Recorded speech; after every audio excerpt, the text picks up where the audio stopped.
أعوذ بالله من الشيطان الرجيم بسم الله الرحمن الرحيم الحمد لله الذي جعلنا من المتمسكين بولاية علي أمير المؤمنين وأولاده الطاهرين الصلاة والسلام على سيدنا ونبينا أبي القاسم محمد صلی اللہ علیہ وآلہ وسلم۔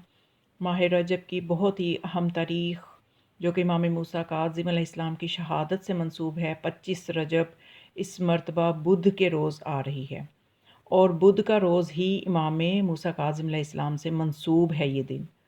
تو امام علیہ السلام کی معرفت ہمیں حاصل کرنی چاہیے، حقیقی معرفت حاصل کرنی چاہیے، اور امام علیہ السلام کی معرفت کے لیے میں نے جس واقعہ کا انتخاب کیا ہے، اس کو جب آپ سماعت فرمائیں گی تو آپ کو یقیناً امام علیہ السلام کے تصرف کا پتہ چلے گا، امام علیہ السلام کی علمی جو امام علیہ السلام کی وراثت ہے، جو علم آپ کو وراثت میں ملا ہے، اس کا پتہ چلے گا، اور ہمارے قلوب امام علیہ السلام کے ذکر سے منور ہوں گے۔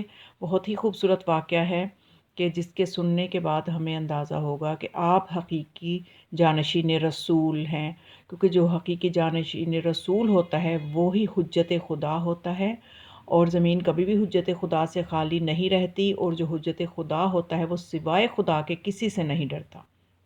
یہ سب چیزیں ہمیں اس واقعہ سے پتہ چلیں گی۔ بحار الانوار کی جلد نمبر 7 میں یہ واقعہ موجود ہے۔ فضل بن ربیع اور اس کا ساتھی یہ دونوں بیان کرتے ہیں کہ ایک مرتبہ ہارون الرشید نے حج کیا، اور جب طواف کرنے لگا تو تمام لوگوں کو حکم دیا کہ اس وقت کوئی اور طواف نہ کرے، تنہا میں طواف کروں گا۔ ادھر اس نے طواف شروع کیا تو ایک مرد عرب نے آ کر اس کے ساتھ طواف کعبہ شروع کر دیا۔ ہارون الرشید کے سپاہی نے اس سے بڑھ کر کہا، اے شخص، تو خلیفہ کے سامنے سے ہٹ جا۔ اس مرد عرب نے جواب دیا، کیوں ہٹوں؟ یہ جگہ اللہ نے تمام انسانوں کے لیے برابر رکھی ہے۔ خدا قرآن میں فرماتا ہے، سواء العاکف فیہ والباد، سورہ حج کی آیت نمبر 25 کو اس عرب نے تلاوت کیا کہ خدا فرماتا ہے کہ چاہے باہر والے ہوں یا یہیں کے رہنے والے ہوں، سب کے لیے یہ مقام برابر ہے۔ تو ہارون نے سپاہی سے کہا، اسے نہ روکو۔ بس ہارون جب چکر لگاتا تو وہ مرد عرب اس کے آگے آگے چکر لگاتا۔ پھر جب ہارون الرشید حجر اسود کو بوسہ دینے کے لیے بڑھا تو اس سے پہلے وہ مرد عرب حجر اسود کو پہنچ کر بوسہ دینے لگا۔ اب جب ہارون مقام ابراہیم پر پہنچا تو وہ مرد عرب ہارون کے سامنے کھڑا ہو کر نماز پڑھنے لگا۔ جب ہارون نماز سے فارغ ہوا تو حکم دیا، اس مرد عرب کو بلاؤ۔ حاجب نے سپاہی نے جا کر کہا، چلو تم کو امیر المومنین بلاتے ہیں۔ اس نے کہا کہ مجھے تو کوئی ضرورت نہیں ہے کہ میں اٹھ کر جاؤں، یعنی بلا وہ رہا ہے تو ضرورت اس کو ہے، جس کو ضرورت ہے وہ چل کے آئے۔ تو جب اس سپاہی نے جا کے یہ بات کہی تو ہارون نے کہا کہ مرد عرب صحیح کہتا ہے، اب میں خود اٹھ کر جاؤں گا۔ اور جب وہ اٹھ کے گیا تو اس نے سلام کیا، اس مرد نے جواب دیا سلام کا، تو ہارون نے کہا، اے مرد عرب بیٹھ جا۔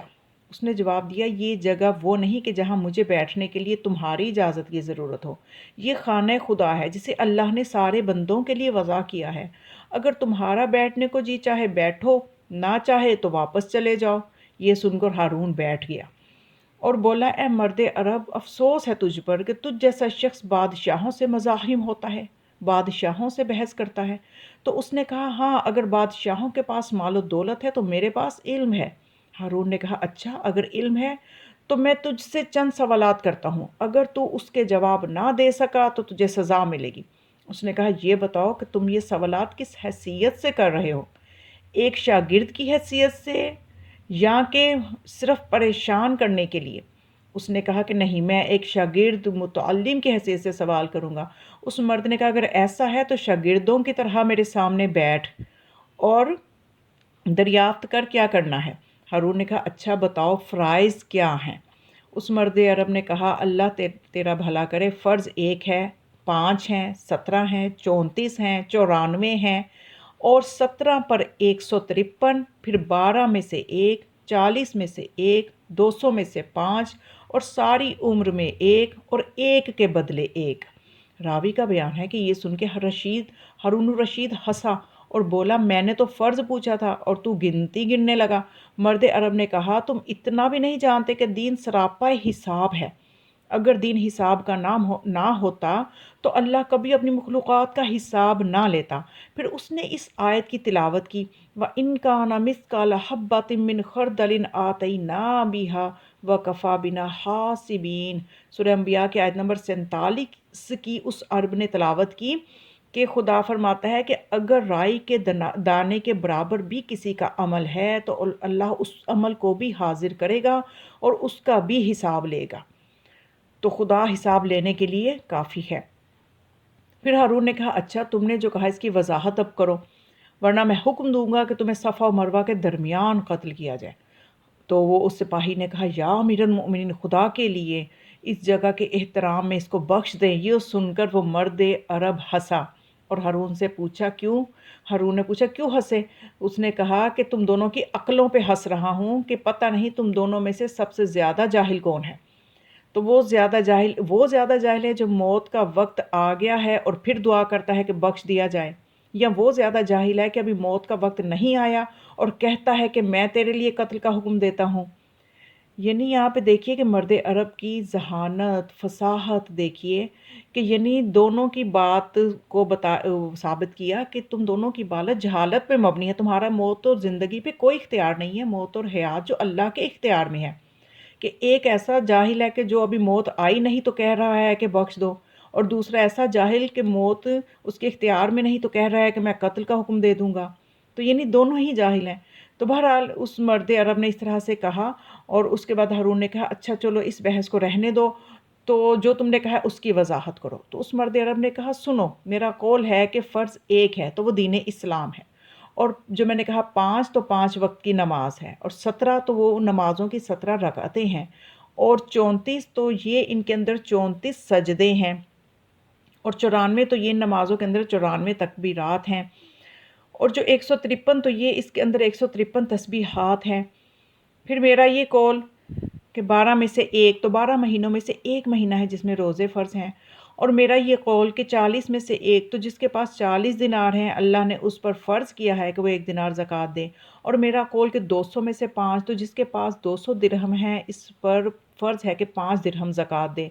پھر میرا یہ قول کہ عمر بھر میں ایک، تو وہ حج ہے جو عمر میں ایک دفعہ فرض ہے، اور ایک کے بدلے ایک، تو یہ وہ ہے کہ جو شخص ناحق کس کا خون بہا دیا ہو تو اس کے بدلے میں ایک ہی نفس کو قتل کیا جائے گا، جیسے خدا فرماتا ہے النفس بالنفس۔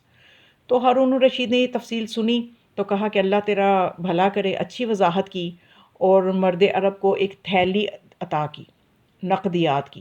اس مرد عرب نے پوچھا ہارون یہ بتاؤ کہ تم نے مجھے کس بنا پہ یہ تھیلی جو درہم و دینار کی جو تھیلی ہے یہ کیوں عطا کی ہے، اس کا مستحق کیوں سمجھا؟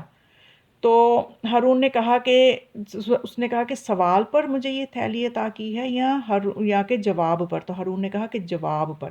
اس نے کہا اگر ایسا ہے تو اب میں تم سے ایک سوال کرتا ہوں، یعنی مرد عرب نے ہارون سے کہا کہ میں تم سے سوال کرتا ہوں، اگر تم نے درست جواب دیا تو یہ تھیلی تم لے لو، اور میری طرف سے تم یہاں پہ اپنی طرف سے خیرات کر دو، اگر جواب نہ دے سکے تو پھر تمہیں دوسری تھیلی دینی ہوگی تاکہ میں اسے اپنے قوم و قبیلہ کے فقراء میں تقسیم کروں۔ ہارون نے حکم دیا کہ ایک تھیلی اور لائے جائے۔ پھر اس مرد عرب سے کہا پوچھو کیا پوچھتے ہو؟ تو اس مرد عرب نے پوچھا یہ بتاؤ کہ گبریلا یہ اپنے بچے کو دانہ بھراتا ہے یا اس کی مادہ اپنے بچے کو دودھ پلاتی ہے؟ گبریلا ایک سیاہ کیڑا ہے جو کہ گوبر میں پیدا ہوتا ہے۔ تو یہ سوال سن کے ہارون کو غصہ آیا، بولا اے مرد عرب وائے ہو تجھ پر، مجھ جیسے شخص سے یہ سوال کرتا ہے؟ مرد عرب نے کہا کہ راویوں نے رسول مقبول صلی اللہ علیہ وآلہ وسلم سے یہ روایت کی ہے کہ آپ صلی اللہ علیہ وآلہ وسلم نے فرمایا کہ جس شخص کو کسی قوم کا سربراہ بنایا جاتا ہے تو اس کو اسی قوم کے مطابق عقل بھی دی جاتی ہے۔ یعنی یہاں پہ دیکھیے کہ یہ مرد عرب کتنی بڑی دلیل قائم کر رہا ہے کہ جو حقیقی سربراہ جس کو اللہ بناتا ہے اس کا علم، اس کی عقل اپنی پوری امت سے، پوری قوم سے زیادہ ہوتی ہے، کہ کوئی بھی سوال ایسا نہیں ہوتا کہ وہ یہ کہے کہ مجھے اس کا جواب نہیں آتا۔ اور جو دنیا کے بنائے ہوئے ہوتے ہیں وہ اس سوال کا جو ہے وہ ہر سوال کا جواب نہیں دے پاتے، کیونکہ وہ اللہ کی طرف سے بنائے ہوئے نہیں ہوتے، دنیا کی سلیکشن ہوتی ہے، دنیا کے منتخب شدہ ہوتے ہیں، تو ان کا علم مکمل نہیں ہوتا۔ کمال تک نہیں ہوتا، ان کی عقل کو وہ کمال حاصل نہیں ہوتا۔ تو یہ مرد عرب نے یہی رسول خدا کی حدیث کو پھر کوٹ کیا کہ دیکھو رسول کیا فرماتے ہیں کہ جب کسی کو اللہ سربراہ بناتا ہے تو پھر وہ اس کی پوری جو امت ہوتی ہے، پورے اس کی جو اس کے آگے اس کے ہوتے ہیں، اس کی حکومت کے اندر جتنے بھی لوگ آتے ہیں ان سے زیادہ اس کا علم ہوتا ہے۔ تو پھر جب یہ سوال کہ میں تم سے کیا ہے، اس مرد عرب نے کہا کہ میں نے تم سے جب یہ سوال کیا ہے تو تم اس کا جواب دو۔ تو پھر اس وقت ہارون نے کہا کہ میرے پاس تو اس کا کوئی جواب نہیں ہے، تم ہی وضاحت کرو، تھوڑی دونوں تھیلیاں لے لو۔ اس مرد عرب نے کہا سنو، جواب سنو، جب اللہ تعالیٰ نے زمین کو پیدا کیا تو اس میں کچھ ایسے جاندار بھی پیدا کیے جو کہ نہ تو لید کرتے تھے اور نہ ہی ان میں خون ہوتا ہے، نہ وہ لید کرتے ہیں اور نہ ہی ان میں خون ہوتا ہے، وہ مٹی سے پیدا ہوتے ہیں، مٹی ہی ان کی خوراک ہوتی ہے اور اسی مٹی میں ان کی زندگی ہے۔ جب بچہ اپنی ماں سے جدا ہوتا ہے تو ماں نہ اپنے بچے کو غذا بھراتی ہے نہ دودھ پلاتی ہے، بلکہ بچہ خود بخود مٹی کھا کر زندگی بسر کرتا ہے۔ ہارون نے کہا خدا کی قسم ایسا سوال تو کبھی کسی نے نہ کیا ہوگا۔ پھر اس مرد عرب نے وہ دونوں تھیلیاں لی اور روانہ ہو گیا۔ اب کچھ لوگ اس مرد عرب کے پیچھے ہارون نے بھیجے کہ پتہ کرو یہ کون شخصیت تھی، تو وہ واپس آئے تو انہوں نے بتایا کہ ہارون یہ تو حضرت موسیٰ بن جعفر ہیں، یہ تو موسیٰ بن جعفر علیہ السلام تھے۔ اس نے کہا خدا کی قسم اس درخت کے پتے کو بھی ایسا ہی ہونا چاہیے۔ تو یہ وہ علمی کمالات ہیں کہ اگر وقت کے حکمران اپنی دولت پہ ناز کرتے ہیں تو یہ وہ ہستیاں ہیں کہ جو اس پہ راضی ہیں، رضینا قسمت الجبار فینا لنا العلم وللآداء مال، یہ جو فرماتی ہیں کہ ہم اللہ کی اس تقسیم پہ راضی ہیں کہ ہمارے لیے علم ہے اور ہمارے دشمنوں کے لیے اللہ نے مال رکھا ہے۔ تو یقیناً جو ان ہستیوں کے حقیقی چاہنے والے ہیں ان کی نظر بھی علم کے اوپر ہونی چاہیے کہ علم جیسی دولت ہی ان کا مقصد حیات ہونی چاہیے۔ تو بس یہ امام علیہ السلام کی حقیقی معرفت جو ہے وہ ہمیں حاصل کرنی چاہیے ان دنوں میں، اور اپنے قلوب کو اور اپنے اذہان کو ذکر امام موسیٰ کاظم علیہ السلام سے منور کرنا چاہیے۔ خدا ہماری توفیقات حسنہ میں اضافہ فرمائے۔ وما علیہ الا البلاغ، والسلام علیکم ورحمۃ اللہ وبرکاتہ۔